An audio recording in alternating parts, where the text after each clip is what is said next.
Nakita ko ang lalaking yan sumundo sa'yo kaninang umaga. He has a name, Mom. Stefano. I know. Pero naiisip ko lang ang madrasta niya. Kumukulo na ang dugo ko. Wala kaming pakialam ni Stefano kung anumang away niyo ni Doktora Wala Natalia. din akong pakialam, hindi ko siya gusto. At kahit sinong may connection kina Talia Herrera, hindi ko gusto. May respeto ako sa inyo, Mommy. Pero hindi ko masusunod ang gusto mong mangyari.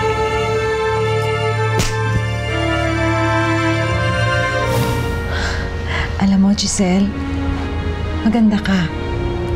Ho? Kahit may peklat ka sa mukha, maganda ka pa rin. Nay, hayaan niyo po.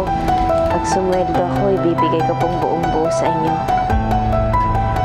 Hindi naman totoo yung sinabi kong ampon ka eh.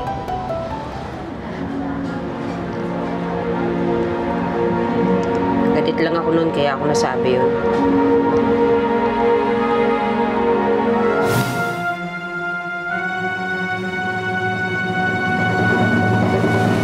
Kung may pagkakataon ko na ngayon, gawin mo na. Siguraduhin mo lang na hindi ka papalbak. Dito. Lem, ako na muna bahala dito. Doon ka muna sa quarters nyo.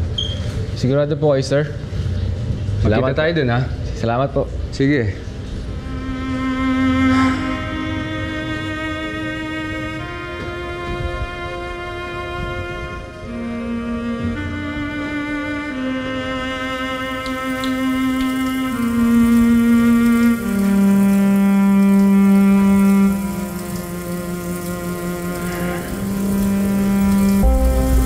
Iniwan bukas to.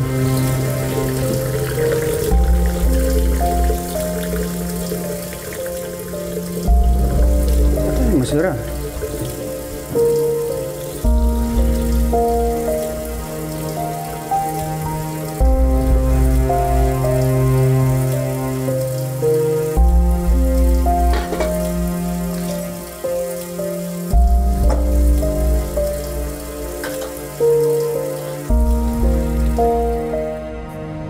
Paano kung maniwala yung tita Natalia mo sa kanya? Baka mawalan ako ng trabaho. Tapos magagalit na naman sa akin yung nanay ko. Tapos kung ano na naman sasabihin niya sa akin. Huwag ka na mag-alala. Hindi naman naniwala si Tita Natalia kay Adriana eh. Giselle, sabi ko, hindi naniwala si Tita Natalia kay Adriana. Talaga?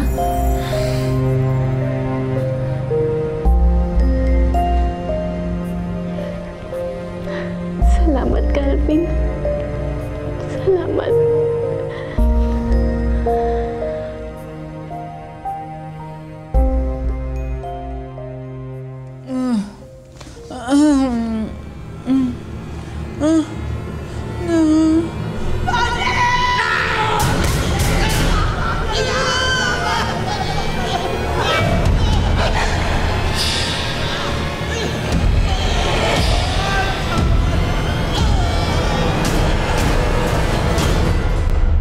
Lolo?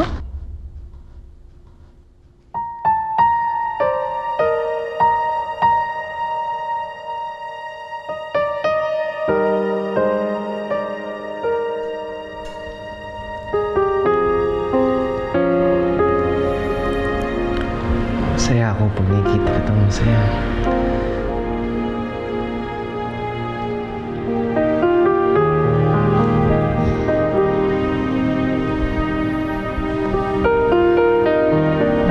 Pasensya ka na. Nabigla lang ako. Ayos lang. Basta, huwag mo nang problemahin si Tita Natalia. Hindi ka naman pwedeng basta na lang patalsikin nun eh.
Marciano? Nasaan ba siya? Ma'am, nasa emergency room pa po. Asan yung emergency room niyo? Pasensya na po, ma'am. Hindi po tayo pwede doon. Pero gusto kong makita ang dad ko! Ano ang lagay niya nung pinasok siya dito sa ospital? Sino ang pwedeng kausapin? Si Dr. Ortiz. Dr. Marciano? I'm Dr. Ortiz, attending physician for your husband, Mr. Marciano. Your husband is currently in the emergency room. He has suffered a gunshot wound to the left chest area, and he has suffered a major concussion. I think nabagok ang ulo niya nung natumba siya. Don't worry, we are working on it. His condition is critical, so we have to move him to the ICU. Dok, gawin niyo lahat para sa asawa ko. Please. Huwag kayong mag-alala. We will do everything that we can. But as of now, our primary concern is blood. Your husband has lost a massive amount of blood, and he requires a transfusion as soon as possible. Pwede ko po makita ang daddy ko. Are you the daughter? Yes. Good, good. Then the probability is very high that you will be a suitable donor. We should arrange for the blood screening right away. Will that be all right? Adriana. Anything for daddy. Good girl.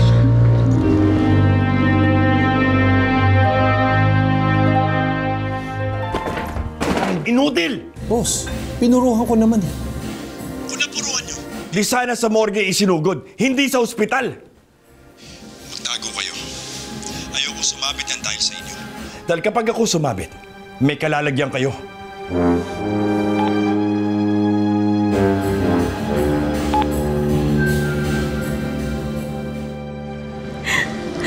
Nasa ICU yan, daddy.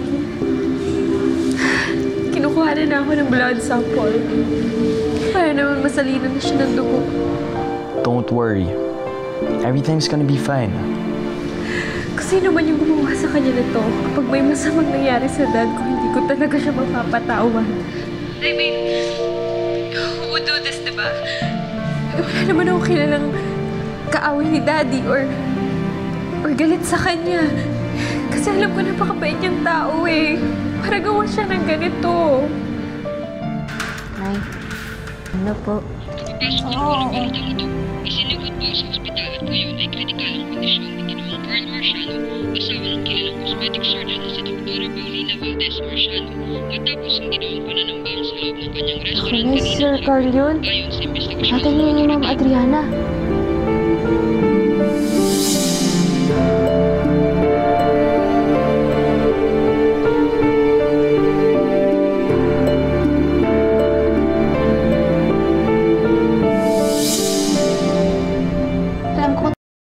Akala mo sa akin? Kawawa naman po siya. Well, binaril si Tito Carl sa harap ng restaurant niya. Kung sino man ang gumawa nito, sigurado ako, napakalaki ng galit nito sa kanya. I don't know, Stefan. I don't know. Gulong-gulo na talaga yung isip namin dalawa ni Mommy. Hindi na namin alam yung gagawin namin. Stefan, okay lang ka ba pupunta dito? I need you here. Sige, pupunta ako dyan. Promise me. Yup.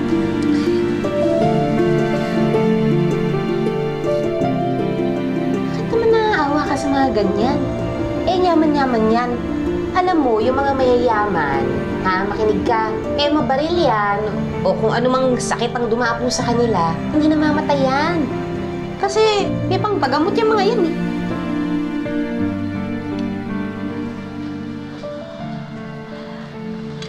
Calvin?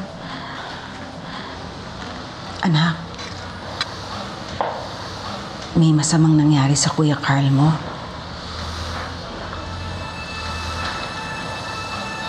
Hindi ako sigurado sa detalye, pero ang alam ko, nabaril siya. Patay na mo ba siya? Hindi. Pero nasa critical siyang kondisyon. Dr. Ortiz, ano ba nangyayari? Kanina pa nagpa-blood test ang anak ko. Pero hanggang ngayon, hindi pa siya nakukuhanan ng dugo. Baka mapaano ang asawa ko niyan. Dr. Marciano, that is also my concern. Kaya ako na mismo ang tumitingin dito sa mga lab results. Baka nakakalimutan mo, doktor din ako. If I have any hint na napabayaan mo ang asawa ko, I will sue you for everything that this hospital is worth. Alam ko masama pa ang loob mo sa kanya. Pero, sana isipin mo rin, siya nag-aruga sa inyong dalawa ng ate Cindy mo nung bata pa kayo. Hindi ko yun nakakalimutan. Pasalamat ho ako sa kanya. Pero, alam niyo rin naman ho yung nangyari sa amin ni ate Cindy nung iwan niya kami. Bakit ba napakahirap magpatawad? Lalo na ho, kung yung taong gusto mong patawarin, hindi naman humihingi ng tawad sa'yo. O hindi makahingi ng tawad dahil siya mismo hindi niya maalala mga pagkakasala niya.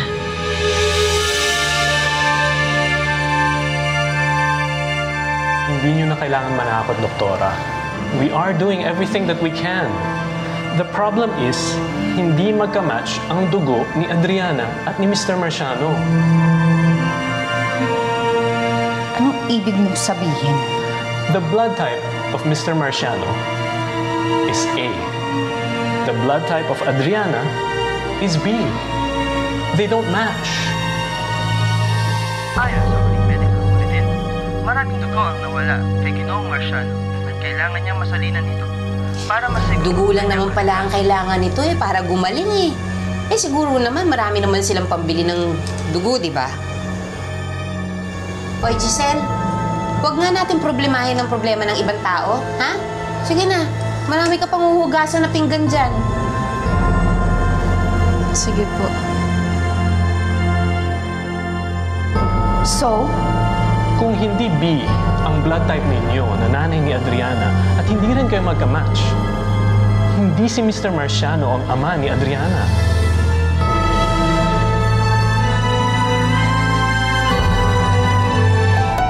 Wala tayo dito para mag-speculate kung ano at paano naging anak namin ni Carl si Adriana. I was... Yes, I'm sorry. I was out of line. I'm sorry. The point is, since neither you nor Adriana is a suitable donor, kailangan nating makahanap ng matching na dugo para kay Mr. Marciano. Kung hindi lalala ang kondisyon niya. Then do whatever it takes, Doc. Gawin mo ng lahat. Ginagawa na namin yan, Doktora. Don't worry. We are doing that. And once we find the right donor, we will let you know. Nurse, di naman ho siguro magtatagal to, no? Kasi baka hanapin ako ng nanay ko eh. Hindi naman, saglit lang to. Bakit? Hindi ka ba nagpaalam? Hindi, kasi medyo mahigpit yun. Tumakas lang ako tsaka sumaglit dito nung nabalitaan ko nga yung nangyari kay Sir Carl. Ano nga ba ulit yung kaugnayan mo kay Mr. Marciano? Dati ko ho siyang amo. Namasukan ako bilang katulong ng anak niya. Mabait po si Sir Carl. Kaya nung nalaman ko nangangailangan siya ng dugo, kaagad ko naisip na mag-donate. Naku, buti na lang naisip mo. Kasi pareho kayo ng blood type. Yung mismong anak nga hindi magka-match Buti na lang nandyan ka. Kundi mapipilitan kaming kumuha sa blood bank. Ipaalam na lang natin sa kanila na nagmagandang loob kang mag-donate. Ay naku, wag na po. Hindi na po nila kailangan nalaman na pumunta ako dito. Sapat na po yung nakatulong ako sa kanila. O siya, sige. Anonymous donor na lang ang ilalagay namin sa form. Okay? Ready ka na?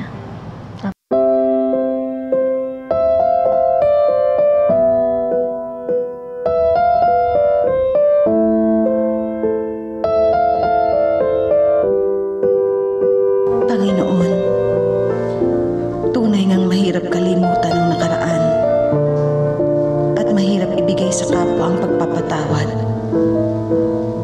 Pero sana, hindi mawala sa akin ang pagkakataon na maibigay yon kay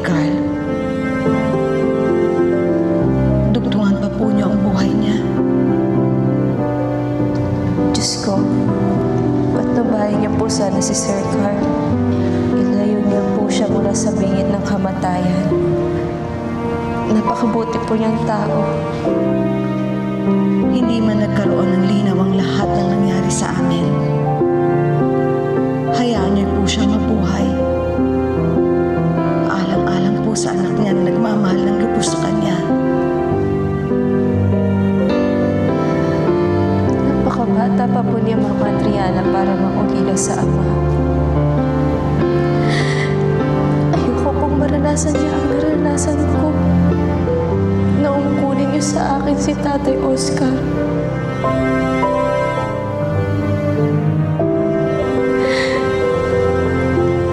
Mahirap pong mawala ng isang ama.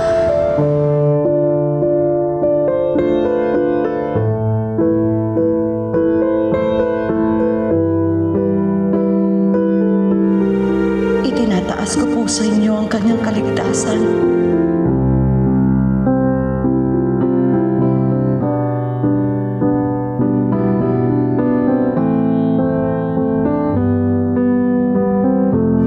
Pero Panginoon, ano man po ang inyong maging kagustuhan, alam ko po may dahilan ang bawat pangyayari. Kayo na pong bahala kay Sir Carl.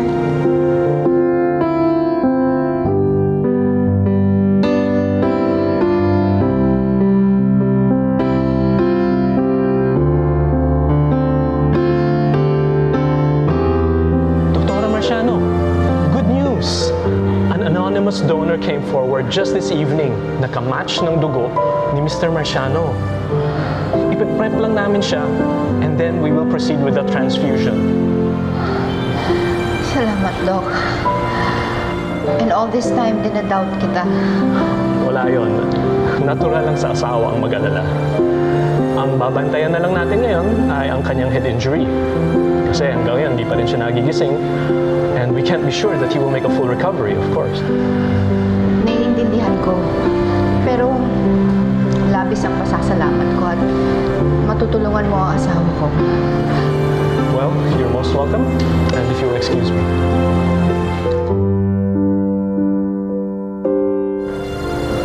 Mom, how come na sinasalina na si Daddy? Eh, hindi pa naman ako nakukuha ng dugo. Mom, natatakot ako. Ayoko may masamang mangyari kay Daddy. Ayoko mawala siya. That's why I came here. To make sure na hindi niya napapabaya ang clinic. Busy? With what? I think she suspects na buhay pa ang anak nila ni Carl.